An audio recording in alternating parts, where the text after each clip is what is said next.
Lesson 14, an introduction to manual mode. Learning to use manual mode in your camera gives you full control of your aperture, shutter speed, and ISO, so full control over your exposure. You must adjust each one well to get well-exposed photos. It may seem quite complicated at first, but as you practice, you'll get quicker, you'll be more comfortable and confident, and you'll be able to be more creative with your photography. In manual mode, the camera's programming has no control over the exposure when you take a photo.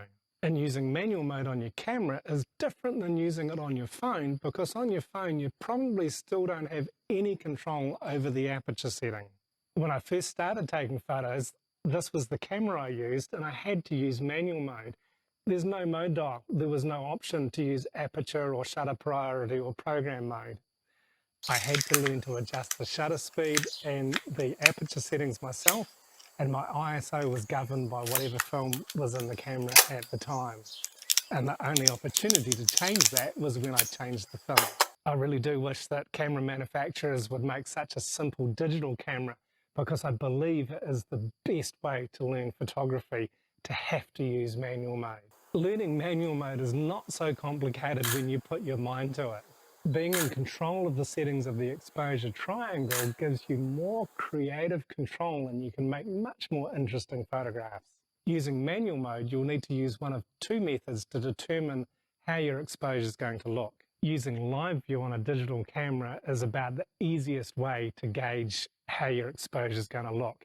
That's if you've got a DSLR. If you've got a mirrorless camera, you can use either live view or look through the viewfinder, because it's electronic and it will give you the same information as live view does. When your monitor or electronic viewfinder is set up properly, you can see the effects of the changes when you adjust your aperture and shutter speed and ISO settings. So this is the easiest because it's the most visual way of seeing the exposure changes. The second method is to use the exposure meter, to learn to read the exposure meter. You'll be able to see this usually on the monitor and always in the viewfinder when you set your camera to manual mode. Learning to read this is a little bit more complicated than looking at the image as it changes, but if your camera doesn't do this, or if you've got a DSLR and you prefer to always look through the viewfinder, as I do, then you need to learn to read the exposure meter. It looks something like this on most cameras.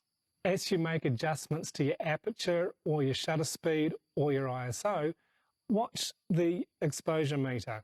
It'll move up or down towards a plus or a minus and give you a graphic display of what's happening with your exposure.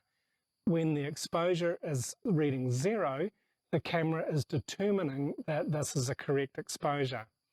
But because you're in manual control, you do have the option to override this setting. You can choose to overexpose or underexpose depending on how you want your photo to look. This does take practice to learn to do, but it allows you to be more creative if you want to be.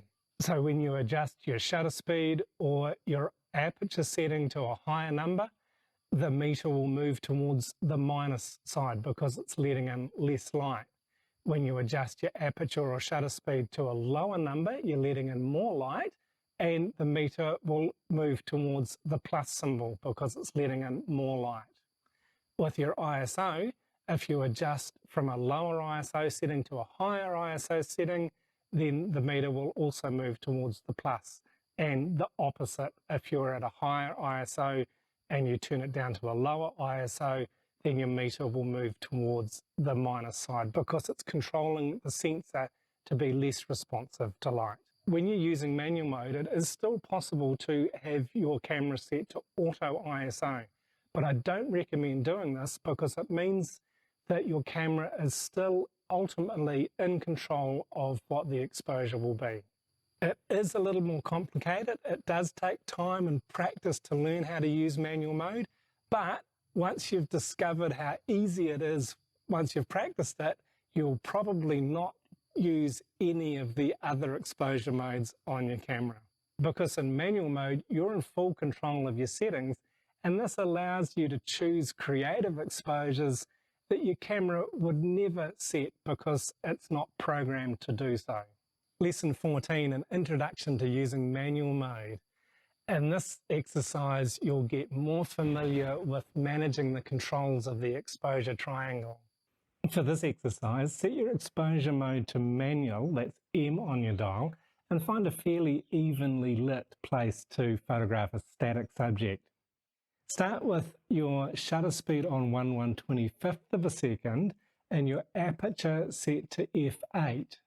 Then adjust your ISO so that the image looks good on your monitor or through your electronic viewfinder, or if you're looking at your exposure meter, make sure it's at 0. So you'll use your ISO to balance your exposure for this set.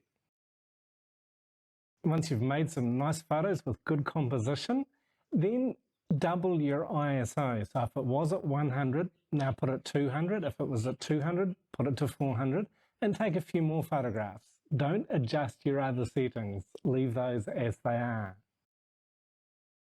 And now after you've taken a few photos, leave your ISO at the same setting and your aperture and adjust your shutter speed to 1/500th of a second and take a couple more photographs. After you've done this, set your shutter speed back to 1/125th of a second, leave your ISO as it is, and adjust your aperture to around f4 or as wide as it will go, and take a few more photographs. Don't be worried if what you're seeing on your monitor looks too bright or too dark at this stage. Take some more photos and then check them on your computer and look at the differences and make comparisons.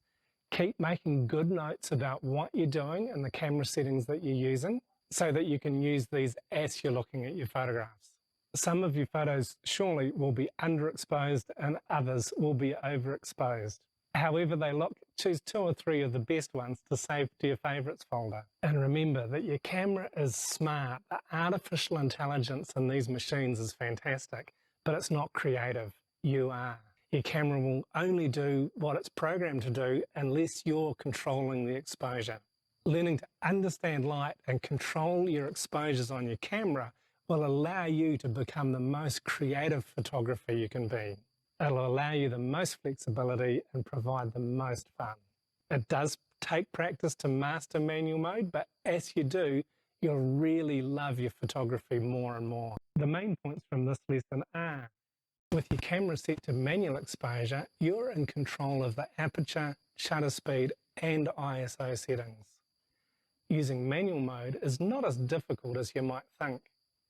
Manual mode gives you more creative control.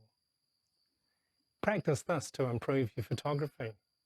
Always take at least a few photos using manual mode each time you use your camera.